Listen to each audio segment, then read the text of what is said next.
Today's show is sponsored by the ABV Barrel Shop. The ABV Barrel Shop is located in the St. Louis metro community of Arnold, Missouri. The ABV Barrel Shop is focused on one thing, single barrels. Best of all, you can try before you buy. Head over to abvbarrelshop.com to sign up for their email and text distribution so you know what they have in stock, what classes are coming up, and who from the industry may be coming in to visit. The ABV Barrel Shop. It's where single barrels live. We are also sponsored by the Bar to Go. The Bar to Go offers traveling minibars that are no bigger than a small purse or toiletry bag. Best of all, they are fully customizable so you can create the perfect piece that is unique for you. If you own your own business, what a fun and unique way to promote what you do. Check them out online at thebar2go.com. That is the number 2 in the Bar to Go. If you have wholesale questions, call my friend Isabel Clark at 504-481-1297. Finally, we are sponsored by the Neely Family Distillery. NFD is a family-owned business that keeps ringing up awards in the spirits world. Head to Sparta, Kentucky to experience the family history, award-winning spirits, and meet the Neely family. Check them out online at neelyfamilydistillery.com. Now, on to the show. Let's drink!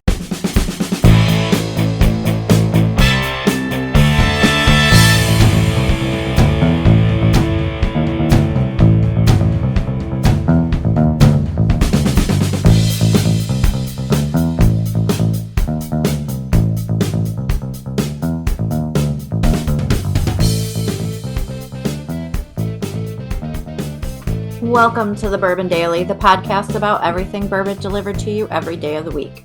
Today on the show, we talk to Steve and Matt about their Millionaires weekend trip. Heck yeah. My name is Justine. I'm feeling rich. Please join me in welcoming my co-host Steve Akeley, along with our special guests, Kathy Cool, Katie Joyce, and Matt Modica. Hey gang, what's up? Hello. Hello. Hey, so yeah, we're going to be talking about Millionaires Weekend, a fun trip where we, kind of put all worries aside and be like, hey, we're just going to live it up for a weekend. So that's kind of the concept. So yeah, we'll get into what we did this year, and it's going to be a thing that we do each year now. I really had a good time at it. I don't know, it just felt relaxed the whole time and just had fun. So it was a cool thing, but we'll get to that after the break. For right now, Katie said there's something she wanted to talk about. What is that, Katie? Yes, I would like all of your opinions on whether a person should ever go to jail for a speeding ticket. Now, I have other details that's framing this. So if someone gets a really fast speeding ticket, let's say they're on a service road that's 55 miles per hour and they get a speeding ticket for 95. Or they're on the interstate going over 100. Yeah. Now, no other tickets with it. There's no careless and imprudent. There's no accident. So just got caught speeding. Do you think there's a situation then in that where they should go to jail? Yes. Yeah. Because so in Missouri, above a certain, if you're more than 20 over, it's now a misdemeanor, not traffic. So it would qualify potentially for jail. So I would like to know your all's thoughts. Okay. On speeding tickets. I don't feel like 20 over, I don't know, it could be 60 on the highway in certain spots if you're going 80. I don't think that's terrible, but I do think if someone's going 145, you're talking about a situation where if they do have an accident, and it is an accident, things happen, especially at those speeds, more than likely someone's going to die. And I feel like there is for that high of speed, there is a situation. I also feel like, you got to look at where it's happening too. So, there's roads that go past schools, and the grade schools are a tough one. If it's 20 and when the signs are flashing for school and someone clips by there going 85, and it's when school's getting out and I was the officer, I think I would inconvenience them at least by seeing how far I could push it, taking them to jail and stuff. I just think there are situations that warrant a little bit more than just a simple traffic ticket. So, yeah. First off, you're asking the wrong guy who canceled Kite Day, but which he had no authorization to do, yet he successfully did it. I did not consider jail time, but we may have to. No, I'd say I'm kind of with Steve. There's probably levels of it, right? So it's one of those. And you said it couldn't be like it's not like a combo of like a reckless and endangerment. No, the only thing was they were speeding, nothing else. Yeah, I don't know. I mean, definitely like school zones and other kinds of things like that. Like is that's just a no-go. I mean, meaning somebody should be penalized heavily for that, right? In my opinion, but like, I don't know, So do highway you guys think driving like and lots of community service would be sufficient, or do you think that like a day in jail or 3 days in jail would be needed to get a picture across for someone? I think community service is good. yeah, I think I If don't. you don't? No, Okay. not in a school zone. Okay. I mean, it depends on what's the community service like. If it's real community service, I think it's worse than, well, I depending on mean, the it, jail, I it guess. But depends. Like if you're just picking up trash on the side of the highway, but if you have to like, I don't know, pick up poop or clean out an outhouse or like, something disgusting to like let it sink in. right. Yeah, I don't know. I just feel like a day or two in jail is worse than having to pick up trash. Maybe they should go spend a few days with a family who has lost someone in an accident like that. That would be a good punishment. like even a single car accident or something Yeah. else, right? Like, because Because I've been on the highway. too. Yeah, I've been on the highway and I look behind me and I see nothing. And then I'm looking forward and two cars, both going excessively fast, will just whip and cross. And, they're not going the same place, but that guy's going fast, so I'm going to go fast. And now we're going to weave through traffic. And it's just insane. And I don't know, I feel like it's really bad here, but because I don't see it when I go to Kentucky. Right. But maybe now if Royce wants to like open up his Corvette on a lonely road in Kentucky and he does this, do we have a different opinion? That's where I start to look at the difference on, are you on a road where there's no one else around? Right. But if there's one car on that road, Right. But if there's another car around, I feel like that makes such a huge difference personally, that if there's actually other cars around, or if you really are somewhere where you're out so rural and there's literally no one else around and you're only risking your own safety. Yeah, I agree with that. And I've realized that this was not a lighthearted question at all. Because like I take the questions of like, oh, should someone go to jail? It's just like my normal daily thing. And I was like, oh, I forget that not everyone's in legal world and talking about jail time is probably not a happy thing. I did not think this through. No, yeah, I think we. the real question is do they have their phone in a sock? Yeah, They're that's the driving. question. What is the Like, You where have was their with phone the at sock the time? thing? Like, oh, are you really going to come down with them if they were on their phone? No, I need to know if it was secured in a sock or not. Right. I was just trying to make it lighthearted. Okay. The sock. I'm not obsessed with the sock. I think you're obsessed with the sock thing. I was There you go. really offended by the sock. I Really? think we know what Kathy's getting for Christmas. Yeah. Steve's ordering it right I'm gonna now. order the sock. Yes. Yeah. You can't. It's sold out. I just checked. It's sold out. Huh? Yes. Oh, wait for that Sold secondary out. prices on a phone sock. So this isn't going to be an ongoing product. That just was a one-time. It looked like it was a one-time deal, Okay. but I don't know.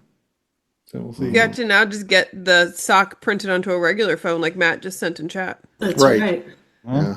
That's nice. Yeah. So I think. What's your thoughts, Katie? What are your thoughts? So You in have my thoughts? two of my rural counties, the prosecutors are really big on wanting people to go to jail for speeding tickets. I think they've potentially overdone it. Naturally, I listen to every case, though, and judge it based solely on that case, and don't have any prejudgment going into it. Very often, those types of cases, people get nervous. They don't want to leave it up to me, so they end up working something out, or they like agree to go to jail, and I'm like, okay. Like, in the back of my mind, I'm like, for this specific scenario, I would not have sent you to jail, but okay. How much jail are they getting? It's a 55 zone, or no, 45 zone, because it was back in like a small town, like country, and it was like 2 a.m. There Okay. was like the only person around was this cop sitting in an empty parking lot, like by the road. And so they went zooming by at like 75 or something. And so like it was significantly over the speed limit, but it was one where like that stretch of road was straight. There was no one else around. They could see if another car was coming because of headlights, because it was at nighttime. And they ended up doing 2 days in jail. And I was like, Did they also have to pay for the ticket? no, I don't think there was a fine then. It was just jail. Like, what would you have had them pay instead of going to jail? I would have done community service on something like that instead, on that type of case. I think making them go volunteer and work sends a better message than making someone go to jail. Especially because there's such a difference of, to many people in society, going to jail even for a single day or even a few hours is a horrifying, scary, scary experience. But then there's another part of the population that doesn't care at all. They've been to jail before. They've had weeks or months in jail. They're like, 2 days, cool, whatever. Like, I'm going to get 3 hots and a cot. Like that. So there's such a difference in people of society of what it actually does for them. There's some people who it may actually be a teenager who make sure they never speed again because they were so terrified. But it may just also be someone like, well, whatever. So it changes so much. Like, personally, if I ever had to spend a day in jail, I would be so traumatized. Like, But then I you take also it very have to seriously figure, as too, well. if they go to jail for that, then that goes on their permanent record, and like if Their they permanent record. left And so that's their- as well that, like, you could get, because you get a conviction either way, but I feel like it's a stigmatism as well of, have you ever been to jail for something, rather than just, you have a conviction, yes, for a speeding ticket. So I feel like that also stigmatizes them a So little how bit. many And so hours of community service would you have given them? I would probably give them, at least on that one, probably like 2 hours of community service for every mile per hour they were over the speed limit, something like that. So on that one, I think they were like 40 over, so it would have been like 80 hours of community service that they'd have to do. Yeah. I like what I would have done in that one, but I find it interesting because our prosecutors, there's some of them, they will not make a deal that does not include jail time. And I'm like, come on, if someone's willing to do a boatload of community service and show that, like, they're going to put in the work for it, obviously this is a huge deal to them. Don't make them go to jail for a speeding ticket. That's ridiculous. In most do you cases. have to do the community service in like a specific amount of time? Yeah. So you'd have within so many days, or a lot of times it's like within 90 days or 180 days, something like that. Okay. Yeah. Yes, but the people who like weave in and out of traffic and are speeding, those people, I'm like, no, straight to jail. Yeah, that's amazing. That's I hate amazing. them. Yeah. They're scary. Yeah. But what I think is funny is the whole time you were talking about that, Matt was doing kind of this thing. He's thinking about his past, right? Trying to figure And out, he like, was okay. he was pondering, like, how fast can I go and where? Right. Right. Which counties were you in again? Right. Will Katie catch me? Yeah. All right. Well, on that note, guess what, gang? It's time to drink. What is everyone drinking? Let's start with Katie. Katie, what do you got? I've got some horse and jockey today. Oh, okay. Is that the new one or the old one? Old one. Okay. Yum. New one's in. Nothing. Oh. Sorry. Hardly What a heard anything. That was disappointment. Swiat. Yeah, that it was a Swiat pop. Swiat-like. That was very Swiat. It was Revenge right. of Swiat because I didn't mention him in the Friends episode by Yeah, mistake. you were crestfallen You're about cursed. Cursed. Yeah. It's just funny that Swiat rhymes with quiet. that. Yeah, it is. It is interesting. Why is Katie? Katie, you're not in our Map Tap group, are you? Why not? No, I should be because I play it with my family now. Now that Darren Yeah, said it last time. we'll add you in the group, or somebody add Katie in. Okay. We'll get Katie I'm in there. excited. Yes, I'm not the greatest at it, but I'm not the worst in my family. My mom is the worst, so I'm okay. Matt with- handles the spreadsheet. There's a spreadsheet involved. There You'll is. have to send your history, and we can just put them all in there. Then Yeah, from November 2nd. November November 2nd. 2nd is when we started. Oh. Just got to send your screenshot of your history, and then you'll be up to speed. Justine Mays, you're next. I have some old Monroe Okay. when it was Stumpy's. This is barrel number 112. 112. Okay. Remember the story for that one? Is this the one that had like the orange notes, or was that 120? I forget what that was. Gosh, I thought that was right around there. That might have been 115. Oh, Maybe it was 112. I don't know. Yeah. I'll have to text Adam and ask him the Ask backstory. her. Yeah. Okay. Solid. That's going to take the lead right now. KK's next. I'm going to take the lead. Whoa. I'm going to open my 9-year-old Leopold brother. Ooh. How many are left? Is there still two? There's one left. That's it. Down to Is that one. my Christmas present?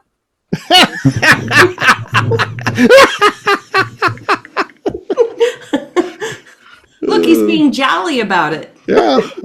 Come on, Santa. I was a good girl. All right, here we go. Okay. All right. That was good. It's not going to be enough to take the lead. I don't feel. I thought Justine's was better. Yeah. Justine's was better. Well, my whiskey's better. Yeah.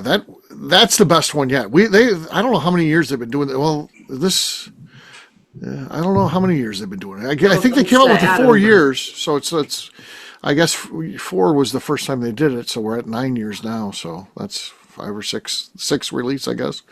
So yeah. So very cool. Matt, you're next. Justine has the lead. Well, I hope I'm not going to steal your thunder. I was trying to decide which one to use, but I'm going to go ahead and do it. The Little Book Infinite 2. Okay. That's picked up on the Millionaire trip. Yep. And we cracked this one last night, so I'm not really planning real well. So we'll see. Okay. All right. I feel like that's enough to take the lead. He's got the lead. That one was, I think, was I the only one who got some? And then we got to try it on our event, and then everyone got it. We all bought it. Everyone bought it after. We bought one bottle, or we bought 2 bottles initially before the trip, or before the tasting. Okay, so you were with Wayne bought one, but it wasn't for him. But then I think afterwards everyone bought one for themselves. Yeah. So yeah, we got it on our flight. After we tasted it, it was. Yeah, because it's that good. Insane. for sure. Bomb burgers, fresh crack. I'm hoping to take this thing. So let's see what we got here. Here we go.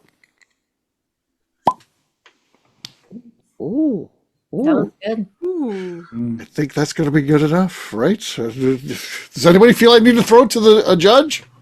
That I think was that's so it. crisp and It was like so a perfect. crisp. Yeah. Yeah. That had like a heel kick at the end. That's like, how bomb burgers is. Even the cork pops are good. That's what they you advertise. finish your golf swing, you've got like the perfect on your toe heel point. Right, Like right. that's- That had it. So there you go. I won. So cheers to me. Cheers. Oh, this smells so good. All right. That's what she said.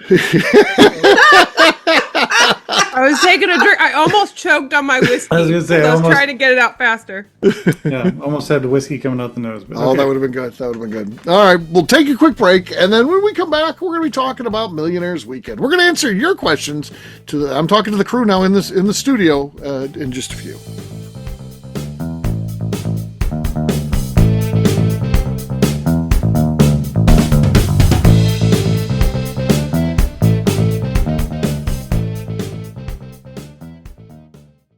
Okay, let's talk about the people that make these shows happen. First up is the Stave and Thief Society. Via their in-person class at Moonshine University in Louisville, Kentucky, the Stave and Thief Society is the place where you, a bourbon enthusiast, can expand your knowledge and emerge an executive bourbon steward. In 2017, I completed my executive bourbon steward certification. It's the most comprehensive bourbon certification available and connects you with an expansive network of bourbon enthusiasts and professionals. Check out the full listing of in-person and online certifications and join the society today by enrolling at staveandthief.com. Speaking of executive bourbon steward certification, the ABV Barrel Shop in St. Louis, Missouri has developed a unique partnership with the Stave and Thief Society to offer a preparatory class to assist you in getting your executive bourbon steward certification. This prep class costs only $25 and is available to take live or online via Zoom. Graduates of our class receive a coupon code good for 15% off your executive bourbon steward certification held in Louisville, Kentucky. This saves you almost $90. Additionally, you can collaborate with fellow attendees to split travel costs when you go to Louisville. If you're interested in signing up for the class, simply head over to abvbarrelshop.com and check out the classes and events page. Last but not least, we are sponsored by Neely Family Distillery. Royce Neely is the 11th generation distiller in one of America's oldest distilling families. A visit to Neely Family Distillery takes you through family history, where you can see all the artifacts and newspaper clippings through the years, from this family that started distilling in America after James Neely arrived from Northern Ireland in 1740. Today, Royce Neely and his team are crafting some of the best spirits in America. Their bourbon and absinthe offerings keep winning top honors in the spirits competitions. Recently, their absinthe made history as the first platinum winner in the absinthe category at the San Francisco Spirits Competition. Neely Family Distillery is definitely a bucket list destination if you are a bourbon fan. Learn more about their spirit offerings, visiting their facility, and the awards they have collected over at NeelyFamilyDistillery.com. And now, back to the show.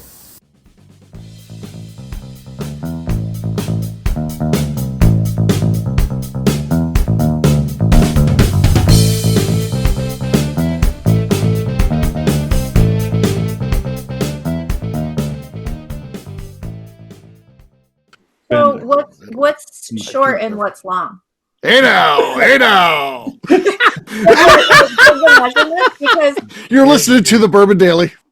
welcome back. Today on the show, we're getting a recap of Millionaires Weekend. Yes, we are. So Millionaires Weekend was kind of a preview of something that I'm going to get more involved in, event company, so more focused on events and stuff like that. And this was a different one for me because it was like, could I coordinate, an adventure, that is kind of behind the scenes stuff, but also a combination of things that you can do, but in a special and unique way. And it was on Whiskey Row, and I had so much fun.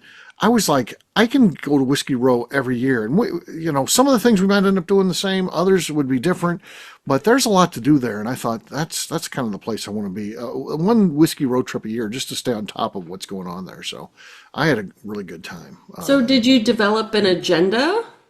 Yeah, there was an agenda, right, Matt? You guys got an agenda, and it evolved a little bit. I had like what I wanted to do, and then of course you got to start booking things, and then that evolves a little bit because not everything's going to come together for you. Some people were away and stuff like that. So, I think we evolved and we pivoted pretty easily. It was a good group to just kind of go with the flow. Like it was, yeah. We had 6. It was 10 were scheduled, but Hoyles had a personal conflict; they couldn't make it, and Royce and Becca Neely got trapped in Key West. So what a terrible place to be trapped. They were really upset about that. So yeah. So they were having a great time down there, and the air traffic controller stuff was going on, and they couldn't really get back, so they missed out. So we had 6 of us, and it was just a great time. Matt, what are some of the highlights for you of that trip? Well, I'll start with the last first. I mean, the Jim Beam experience that we had was absolutely incredible. So so first of all, Linda and I have never been to Kentucky for Whiskey Row or anything for that matter for bourbon related. And so my understanding is we were incredibly spoiled with this trip. So we have to figure out what to do next. But like just the Jim Beam property is just absolutely gorgeous. We ate at the Kitchen Table restaurant for lunch, got there, and that was incredible food wise. And the food is really good at Beam's Kitchen. Oh, it's just unbelievable, really good. Unbelievable stuff. I think I had a smash burger, or the equivalent of a smash burger, essentially, and it was very good. And garlic parmesan fries. Just saying, that's one of his favorites we found on this trip. Matt likes his garlic parmesan fries. I do. But then, what was really cool was we got to go to the, was it called the Fredno Distillery? Fredno Distillery, which is their experimental distillery. So, yeah. Yeah, and that was cool because I'm a nerd at heart. And so, like, as we're walking outside and, the tour guide tells us, like, hey, right there is where they keep all the yeast. Right. It's just like, we can't go in there. You won't be able to go, but you can kind of look at it. And I knew, right, even before we got into the building, that I was going to be like all nerding out on everything. And so just incredible. We were able to see through a window the lab where Fred and Freddie and others work on everything that they're working on, right? Yeah. And so that's cool to be, that close to kind of where the magic happens ultimately. And then just to see the size and scale, like even though that is a relatively small part of small distillery in comparison to all the other stuff that they do, it was still massive, right? Right. Just what they can do and how all the different varieties and different things that they experiment with and do it was really cool. Really. Their experimental distillery, if you will, is bigger than most of our friends' craft distilleries. It just is. It's a continuous column. I mean, they run some stuff on there, like Bakers. They're saying that a couple of their special things they're running on there now when they're not doing their experiments and stuff like that, which is wild. I mean, it's pretty cool. Yeah, and so we got to do, she toured us through the entire facility, or as much of the facilities as she could. Then we had a private tasting where we tasted the Infinite 2 and some Hardin's Creek.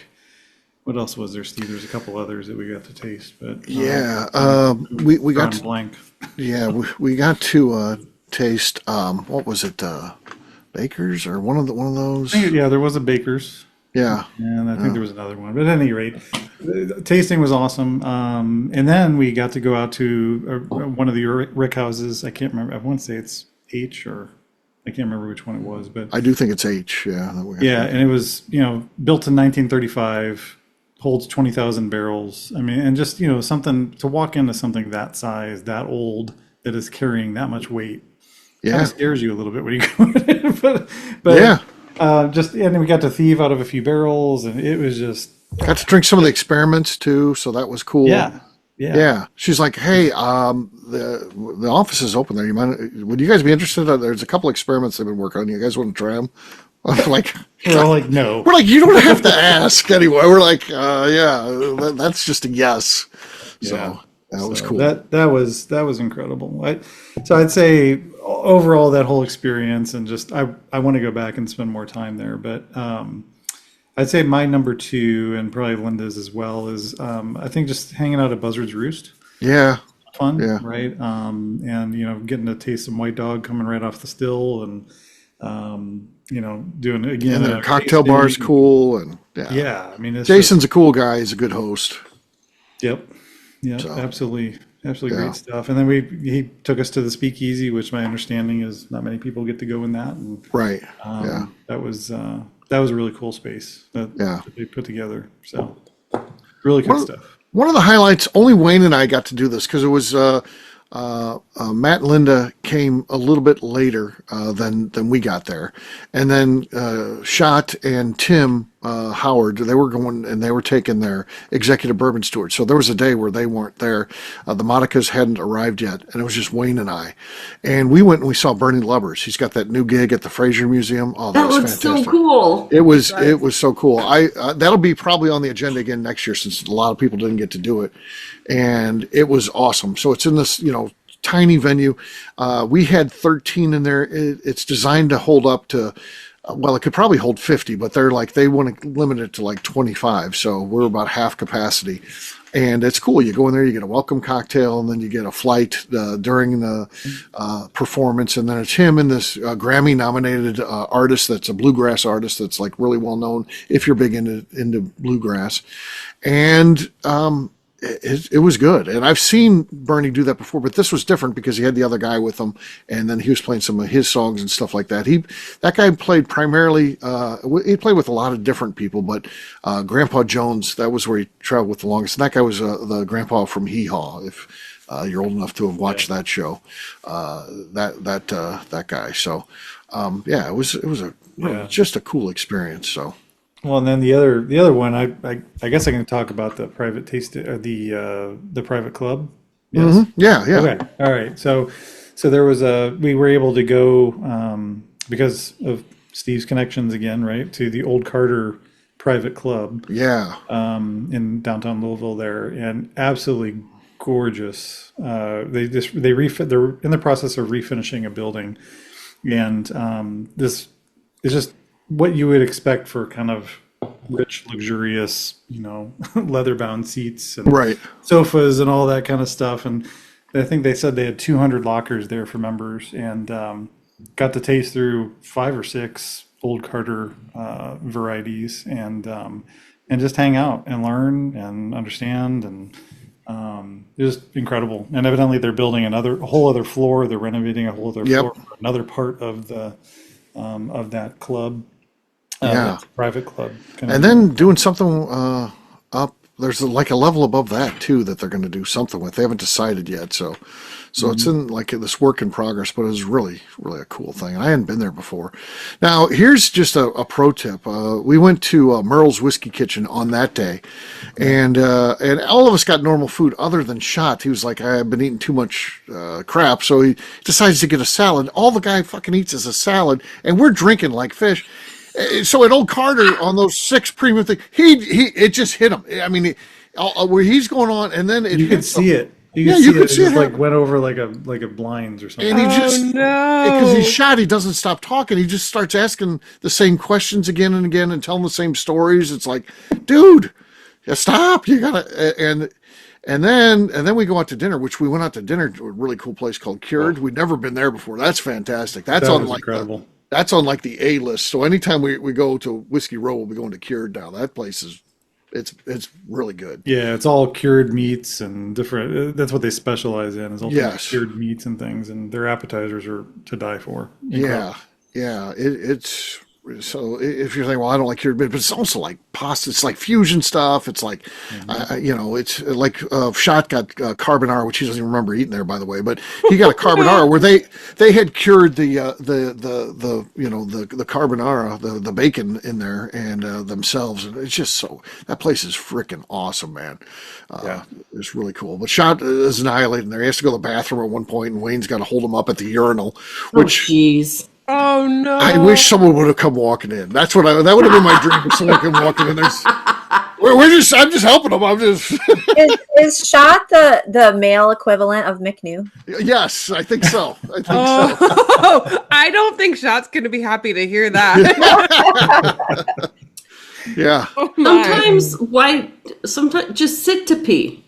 Right. If you can't That's what he stand at the urinal- should have done. I think if he sat down, he wouldn't be able to get back up. That's probably true. He probably would have passed out on the. It was one of those. Yeah. Yeah. Boy, I felt bad for Wayne, but also Wayne thankful went for into the Wayne definitely took care of Shot during that. So Wayne's just a good friend anyway.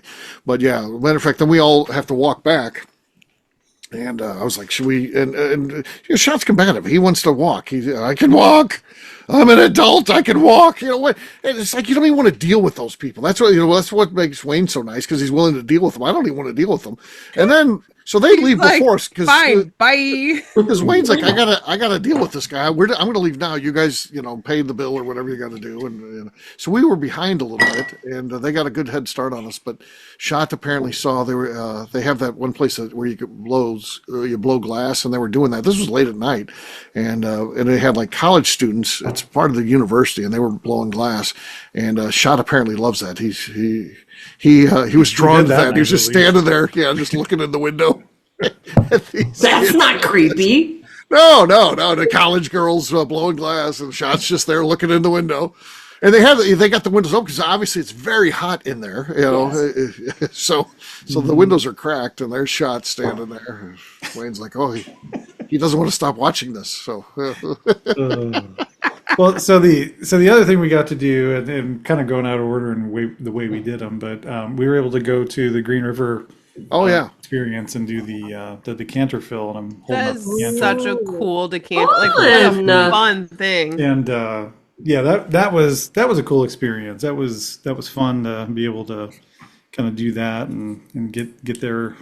I think we were first of the day, according to the person that thought that we couldn't be before them. No, there's no possible way we could be before them, but we were able to. There was a lady in line because we're milling around, and this lady says, "Hey guys, come here.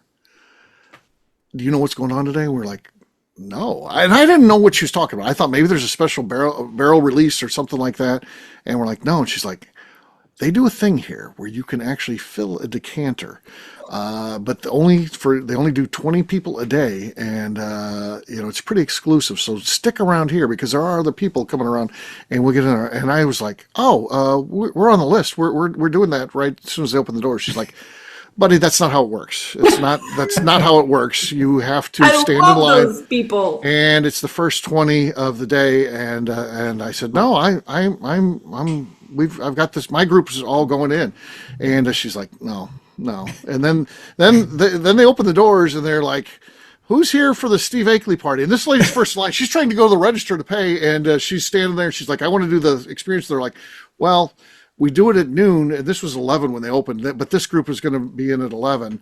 And she's like, I can't do it now. And they're like, no. And then she's like, and they're like, by the way, man, would you mind stepping aside? They need to pay because they got to go back there. So we jumped in front of her. Oh, she was furious. Fucking furious. But now, if she had been a good sport, I she did could invite have gotten in. I did her. ultimately invite her because it was her and I want to say her husband maybe we didn't ask, so her and a male companion and their kid who's an adult kid, by the way, was not there yet, and so since he hadn't made it there yet, they're like, well, I think we're better off just waiting until noon so he can go in with us. So they didn't go with us, but we did invite him. So.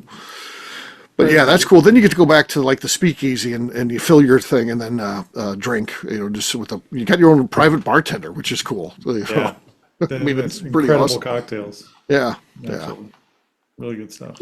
So just a lot of stuff like that. I mean, it was really a cool, fun event for sure, and we're definitely going to keep doing it. So, Steve, how many of the events did you set up with your connections versus people could just do if they bought tickets? Well, I think. Well, I mean, like the dinners weren't, anything connections or anything like that. So that was, but I mean, I think all the distillery stuff we did, I had set up. So, like getting the decanter thing is something anybody technically can do, but we were able to get it an hour before everybody else. And we were able to lock in that our group we got it. So even that was a little bit different. And then, we went to Michter's too. We didn't talk about that, but we went to Michter's, and they're always very gracious. They picked up our first round, while we were drinking in their bar, which was cool. And then, so that wasn't, that again, that's just knowing people. So did we just, but I think you arranged the schedule in a really good way. I mean, for Linda and I, especially, because it was like, we had the scheduled and kind of structured activities that were scheduled, and then, but you allowed enough time to go do our own thing. Right. Like you wanted to go get some bottles, and, and we weren't going to a place where you could get bottles staying on Whiskey Row, but there was time in there where you could leave and go get it. Yeah, so I tried to do that. So I think in terms of any distillery stuff I set up, the restaurants I didn't, but there was time in there where you could also do your own things, and everyone did their own things at some point. They walked down to Peerless and got some stuff, and that we didn't have Peerless on the agenda, so yeah, stuff like that. So yeah. Well, I know I was very jealous because Steve kept texting me pictures all freaking weekend long.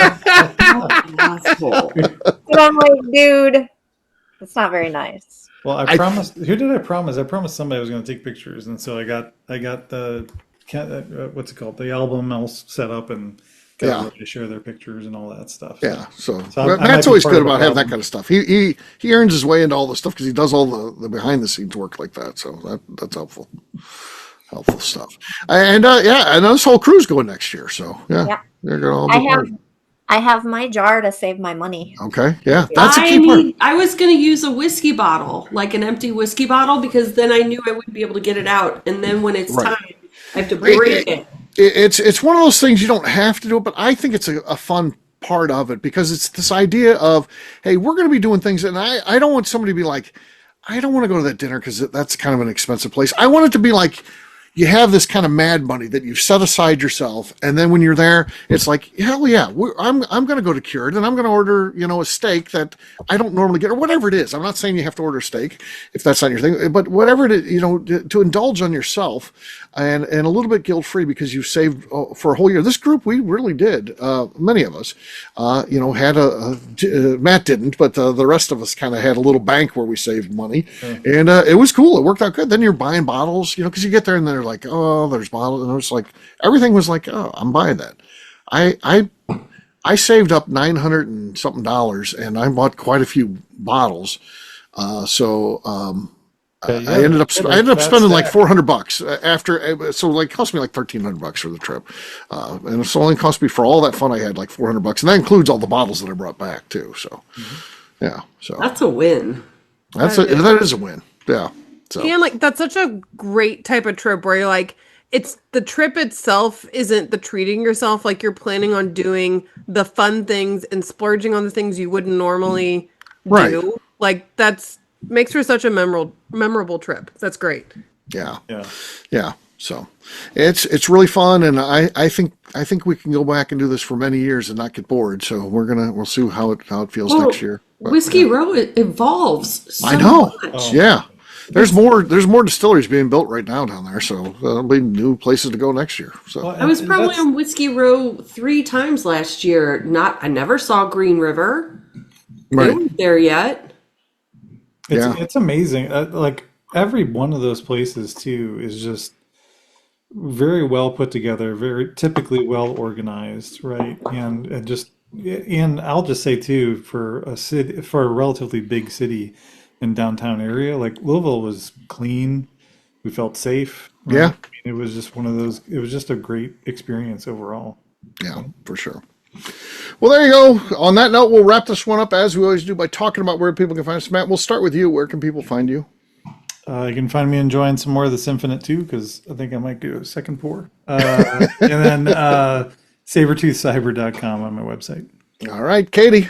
You can find me currently living vicariously through the summary of this trip you all just gave, and also over on Instagram at KatieProof. All right, KK. You can find me on Instagram at KK All right, Justine. You can find me on Instagram at JA_maze. All right, for me, I'm an easy guy to find at Steve Akeley, Twitter, Instagram, or Facebook. I've got a website, steveakeley.com. We've also got a company website, that thing's abvnetwork.com. Check it out. Everything that we do is out there. Also, come by and see me at the ABV Barrel Shop, that place where you can try before you buy. We're online, abvbarrelshop.com. Justine, anything else to say before we get out of here? I would like to remind the audience to please give us a 5-star review. That includes comments. That helps new people find the show, which is very important to us.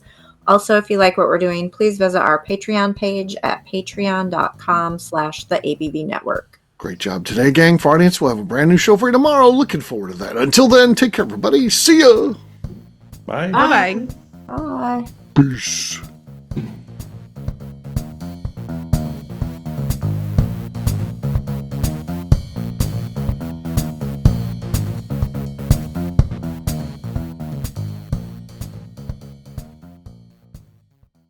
Before we let you go, let's talk about one last thing. The ABV Barrel Shop in the St. Louis community of Arnold, Missouri. The ABV Barrel Shop is focused on a couple of things. First of all, single barrels. We are the place where single barrels live. We go to distilleries, taste through the whiskey, select the best barrel, and have it shipped to our store where we present it to you, our customers, by allowing you to try before you buy. We're also known for the classes that we have in our education center in the store, as well as the events we have with industry professionals from the bourbon business. If you are in the St. Louis area, please come by and visit us at 6 Fox Valley Center in Arnold, Missouri. Or at a minimum, at least sign up for our email and text distribution so you know exactly what's going on in our shop over at abvbarrelshop.com. This is Steve Akeley, owner of the ABV Network, signing off. We thank you for listening to our programming and truly appreciate your support.